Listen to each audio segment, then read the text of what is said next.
ጤና ይስጥልኝ። በእንግሊዝ ፕሪሚየር ሊግ 17ኛ ሳምንት ጨዋታ በሴንት ጄምስስ ፓርክ ኒውካስል ዩናይትድ ቼልሲን አስተናግዶ 2-2 በሆናቸው ውጤት ተለያይተዋል። ኒውካስል በመጀመሪያ አጋማሽ 2 ግቦችን አስቆጥሮ እጅጉን የተሻለው ቡድን ሆኖ ወደ ረፍት ወጥቶ ነበር። ቼልሲ ከረፍት በኋላ እንግዲህ ባስቆጠራቸው 2 ግቦች ነው እንግዲህ አቻ መለያየት የቻሉት። ጨዋታው በጣም ድንቅ ጨዋታ ነበር፣ በተለይ ሁለተኛው አጋማሽ። ምክንያቱም የመጀመሪያ አጋማሽ ኦልሞስት ሙሉ ለሙሉ ማለት ይቻላል የኒውካስል የበላይነት የታየበት ጨዋታ ነበር። እጅጉን ደካማ ነበር ማለት ይቻላል። ቼልሲ ወደ ጨዋታው የሚመለሳል ብሎ ለማሰብ እጅግ አስቸጋሪ ነበረ ማለት ነው። ኒውካስል የበላይ ሆኖ ገና ጨዋታው እንደተጀመረ በአራተኛው ደቂቃ ነው እንግዲህ ኒክ ኦልትማደ ግብ ማስቆጠር የቻለው የመጀመሪያውን ግብ ማለት ነው። ይሄ ግብ ሲቆጠር ስለ ቼልሲ ስናወራ ስለተሻለው የሜዳ ክፍል ምናወራ፣ ስለተሻለው ዲፓርትመንት ምናወራ ከሆነ ስለ ቼልሲ አብዛኛው ከወገብ በላይ ያለውን ቦታ ነው የምንጠቅሰው። ቼልሲ ከወገብ በላይ የሆነ ነገር መፍጠር በሚቸገርበት ጊዜ ቢያንስ ጨዋታ ውስጥ እንዲቆይ ደግሞ ሊያረገው የሚገባው ከኋላ መስመሩ ነው፣ ከወገብ በታች የሚገኘው ተከላካዮቹ፣ ግብ ጠባቂው ማለት ነው። የመጀመሪያ ግብ ሲቆጠር የመጀመሪያ የፎፋና ጥፋት ነበረ። ያን ኳስ ከመያዝ ካለበት ጊዜ በላይ ኳስን ይዞ ወደፊት በተወሰነ መልክ ለመግፋት በሚሞክርበት አጋጣሚ ነው እንግዲህ አንቶኒ ጎርደን ኳሱን አስጥሎት ግቡ የተቆጠረው በኋላ ላይ ወደ ቼልሲ ግብ ሄዶ ማለት ነው። አንድ ከዚህ በፊት ምናልባት የሰሯቸው ቪዲዮዎች ላይ ስለ ቼልሲ ስለ ፎፋና የተናገሩ፣ ፎፋና ከጉዳት ከመጣ በኋላ በተወሰነ መልክ ጥሩ ፐርፎርም እያደረገ ነው፣ ለግቦች መቆጠር ትልቅ አስተዋጽኦ እያደረገ ነው። የኤቨርተን ጨዋታ ላይ የምናስታውሰው ከሆነ ማለት ነው ቼልሲዎች የመጀመሪያው ግብ ሲቆጠር ማለት ነው አይ ቲንክ ኮል ፓልመር ያስቆጠረው ማሎ ጉስቶ ሰጥቶት ማለት ነው። ያ ግብ ሲቆጠር አዘ ቲም አንድ ያደረጉት ነገር የኤቨርተን የመሃል ሜዳ ተጫዋቾች ወደ አንደኛው የሜዳ ክፍል ወደ ግራ፣ ወደ ቼልሲ ወደ ግራ፣ ወደ ኮሪያ ባለበት ሳይድ እንዲሳቡ በማድረግ ከዛ ኳሱን በተቃራኒው በቀኝ በኩል የራይት ሴንተር ባክ ስለሆነ ቼልሲ በተለይ ኳስ በሚይዝበት ጊዜ ከሶስቱ ሴንተር ባኮች ከኋላ በሶስቱ ሲመሰርት ወደ ቀኝ የሚያዘነብለው በሁለት ሴንተር ባክ ቢሆን ወደ ቀኝ የሚያዘነብለው ተከላካይ ፎፋና ስለሆነ ኳሱ ወደዛ ተገልብጦ ሄዶ ፎፋና ፊት ለፊት የነበረውን ስፔስ በኳሱን ተሸክሞ ሄዶ ነው ለማሎ ጉስቶ ሰጥቶት፣ ማሎ ጉስቶ ደግሞ ለኮል ፓልመር ሰጥቶት ግብ ያስቆጠረው ማለት ነውና በዛ ግብ መቆጠር ላይ አንድ ቡድኑ ይሄ የመሃል ሜዳን ተጫዋቾች የኤቨርተን የመሃል ተጫዋቾች የበለጠ ወደ አንደኛው ሳይድ ይዞ በመሄድ ማለት ነው ተመሳሳይ ነገር ይህን ነገር ሊድስ ጨዋታ ላይ ለማድረግ መሞከር ነበረበት የሚል ሀሳብ አንስቼ ነበር። በተለይ ደግሞ የግብ ዕድሎችን ለመፍጠር በሚቸገርባቸው ጨዋታዎች መሃል ሜዳ ላይ በጣም ኮንጀስትድ በሚሆንበት አጋጣሚ የተቻለ አቅም ኳሱን በአንደኛው ሳይድ ወስዶ ከዛ ገልብጦ ደግሞ በዛኛው ሳይድ የሚገኘውን ክፍተቶች ለመጠቀም መሞከር አለበት ብዬ ጠቅሼ ነበር። ያንን ነበር ያደረገው አዘቲም። በግል ደግሞ ፎፋና ከፊት ለፊቱ ያገኘውን ስፔስ አንድ ፎፋና ከጉዳትም በፊት ሌስተርም እያለ የምናስተውልበት ነገር ጥሩ ቦል ኬሪየር ነው። ፊት ለፊት ስፔስ ካገኘ ኳስ ተሸክሞ መሄድ ይችላል ማለት ነው። ቼልሲ በፊት አንቶኒ ሩዲገር ለምናየው አይነት ማለት ነው። ፊት ለፊት ስፔስ ሲኖር ኳስን ተሸክሞ መሄድ ይችላል።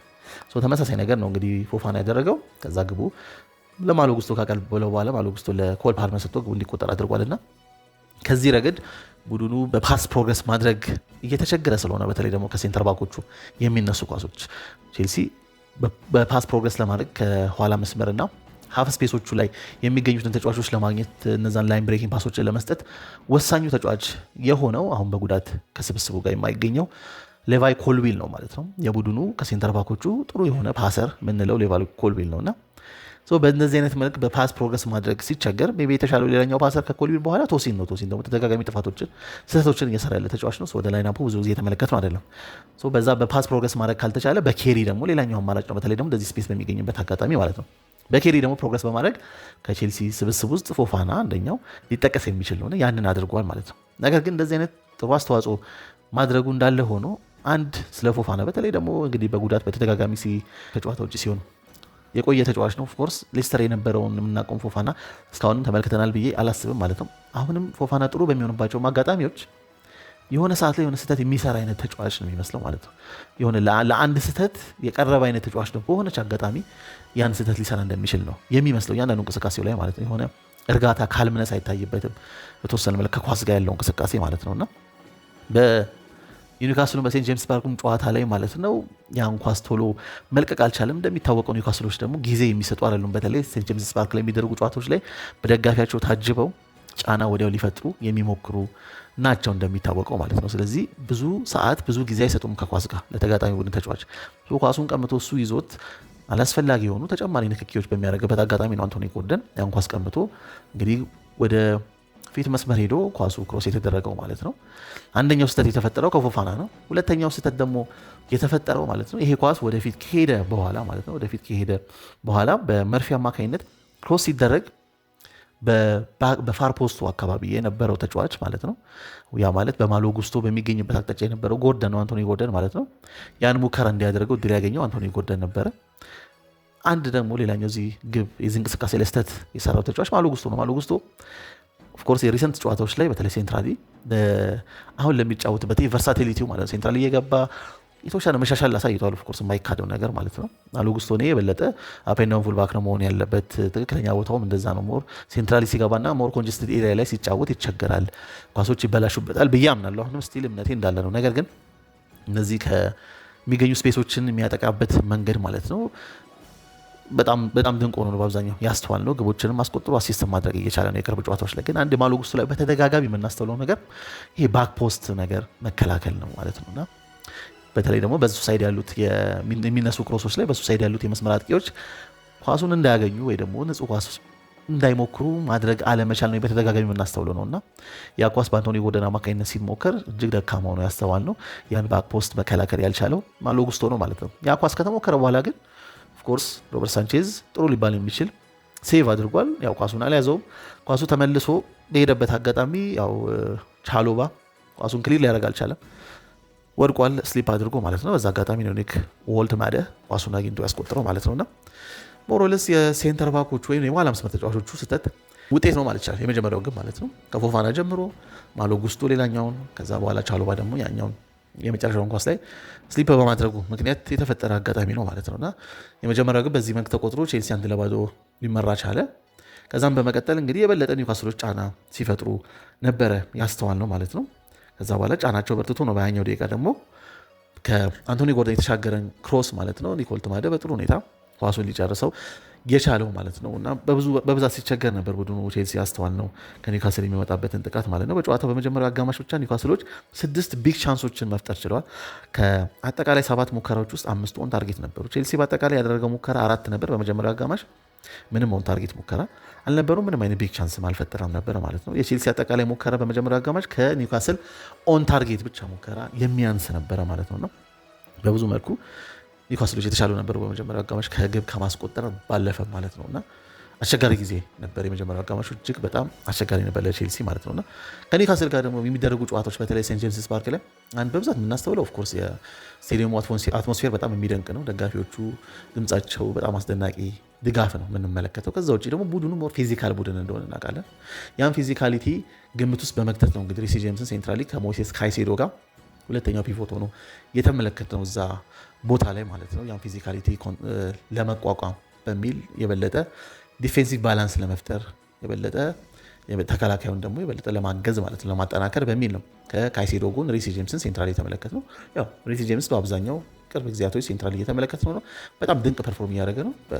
በዚህም ጨዋታ ላይ በጣም አስደናቂ ነበር። ሁለተኛው አጋማሽ ያስቆጠረው ቅጣት ምት በጣም ድንቅ ነበር። እመጣለሁ ወደ እሱ ማለት ነውና በዛ ምክንያቱ ያው እኔ በዚህ ኤንዞ ማሬስካ ይህን በማድረጉ ስህተት ነው ብዬ አላስብም። ምክንያቱም ሪሲ ጄምስ በማይኖርበት አጋጣሚ ለምሳሌ እንደ ሮሜዮ ላቪያ ከጉዳት በሚርቅበት ጊዜ ማለት ነው እንደዚህ ሞር ፊዚካል ከሆኑ ቡድኖች ጋር ሲጫወት ኤንዞ ፈርናንዴዝን ከመጠቀም ይልቅ ማሬስካ የሚመርጠው ካይሴዶን ከሮሜዮ ላቪያ ጋር ነው ማለት ነው።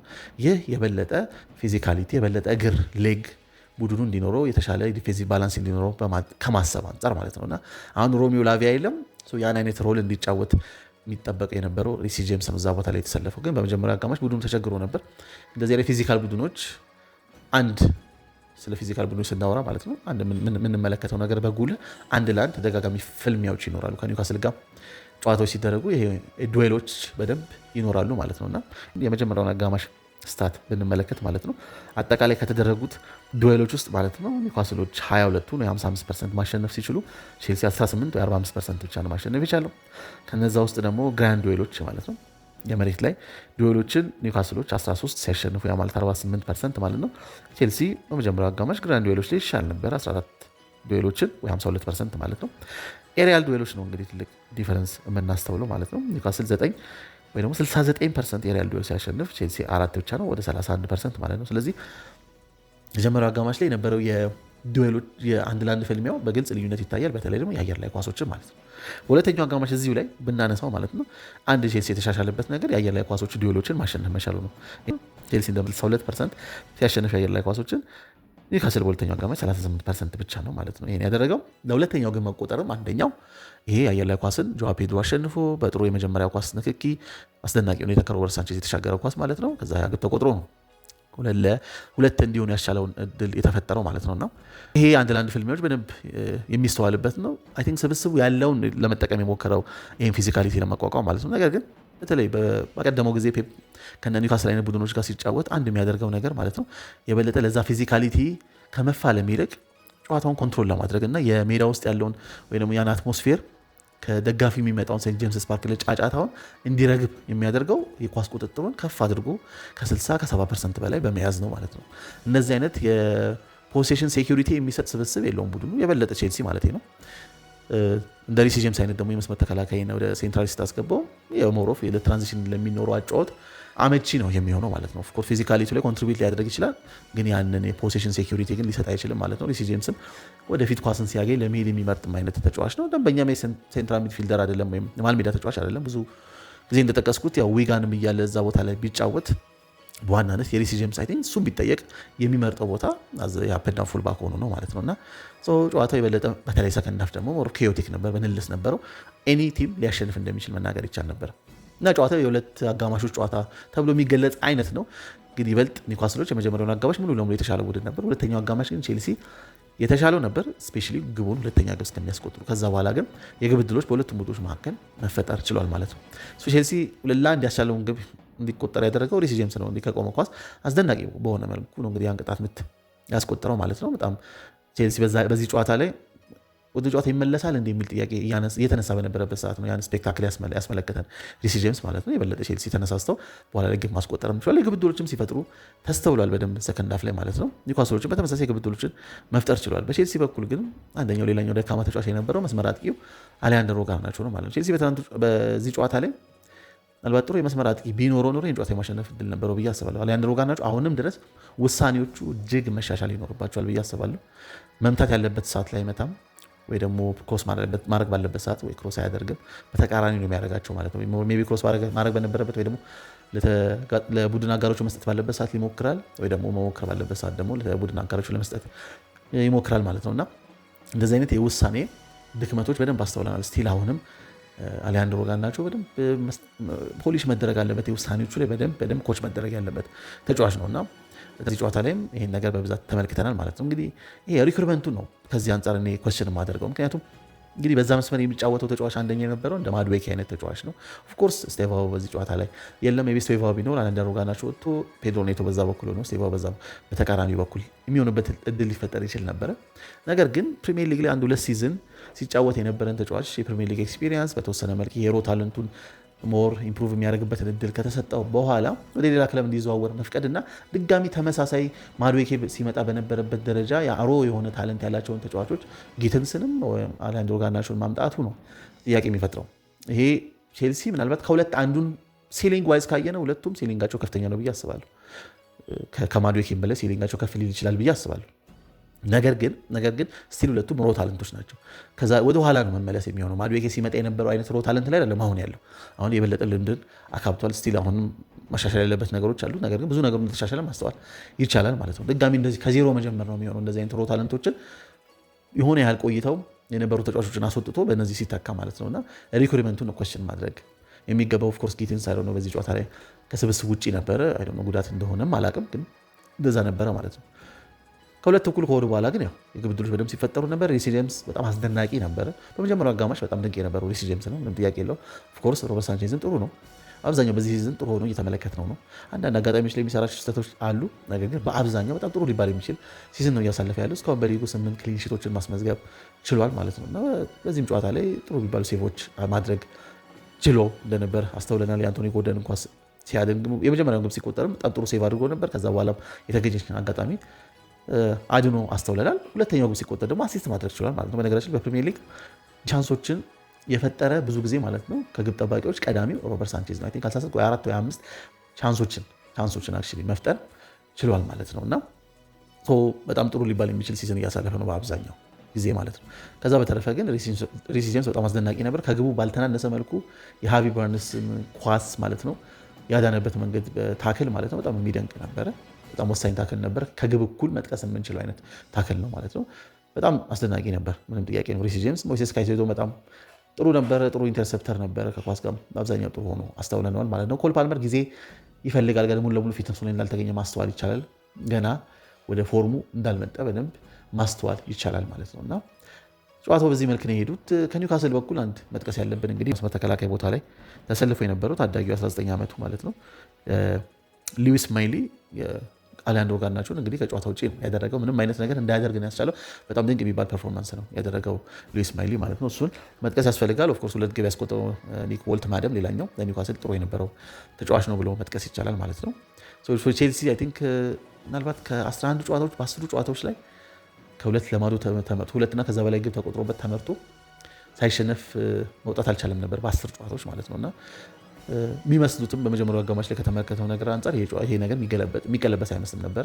ነገር ግን ቡድኑ በአጋማሽ ላይ ቶክም ተነስተን ሊሆን ይችላል ይበልጥ እርጀንሲው ጨምሮ ነበር። አንደኛው ቼልሲ ድክመት የነበረው ዱዌሎችን በብዛት ሲሸነፍ ነበር በመጀመሪያው አጋማሽ። አንደኛው ነጥብ እሱ ነው። ሁለተኛው ግን እርጀንሲ ጎለው ነበር ማለት ነው። ከኳስ ጋር ኳስን ቶሎ ባገኙበት አጋጣሚ ቶሎ ኳስ ወደፊት እንዲሄዱ ለመቀባበል ሲሞክሩ አላስተዋልንም። ይሄ ነገር በብዛት ደግሞ እናስተውላለን።